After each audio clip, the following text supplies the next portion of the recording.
না কেন? ঘুমো হয়নি নাকি এখনো? আমরা দুজনেই উঠে পড়েছি, বিকাল হয়ে গেছে, এবারে উঠতে হবে। উঠে পড়ো, উঠে পড়ো। টুকি কেন উঠে পড়বে না? হ্যালো, গুড ইভিনিং বন্ধুরা। আজকে ভেবেছিলাম সানডের বিকেল কোথায় একটু ঘুরে কাটাবো, না বৃষ্টিটা দিল সব নষ্ট করে, সব প্ল্যানিং নষ্ট হয়ে গেল। এখন এই মেয়ের সাথে একটু খেলাধুলাই করে নিই ভেবেছিলাম। মেয়েটাকে নিয়ে অনেক দিন ঘুরতে বেরোনো হয় না, আজকে একটু ঘুরতে বেরোবো, কিন্তু না, বৃষ্টি তো নিয়ে আর বাচ্চা নিয়ে যাওয়া তো বেরোনো তো সম্ভবই না, আর হবে না মনে হচ্ছে। মেয়ের সাথে একটু খেলাই করে নিই। আমি এখন ফটো তুলবো।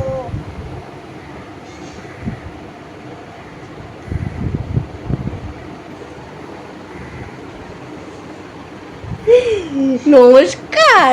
তারপর আমি আবার দেখেছেন কত পোজ দেওয়া শিখেছে। নমস্কার বন্ধুরা, আমি একটু ফটো তুলে নিই।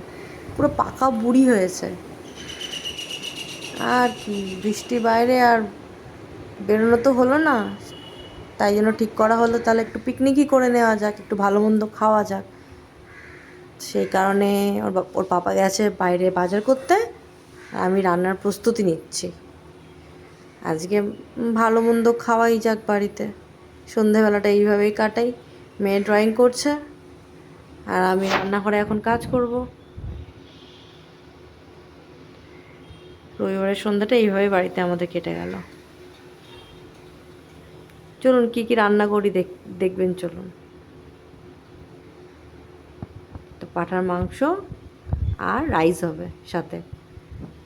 রান্নাটা প্রায় শেষের পর্যায়ে, রাইসটা বাকি আছে, মাংসটা হয়ে এসছে। রান্নাটা প্রায় শেষের পথে, রাইসটা একটু বাকি আছে, ওটা হয়ে গেলেই গরম গরম খাবো। আর রবিবারের মানে সন্ধেটাও নষ্ট হলো, রাতটাও এইভাবে কাটুক আর কি। বৃষ্টিটা সব কিছু নষ্ট করে দিল। কালকে আবার তাহলে বেরোনো যাবে, দেখা যাক কী হয়। আজ তাহলে আসি, রাতের খাবারটা সেরে নিই। Tata, good night.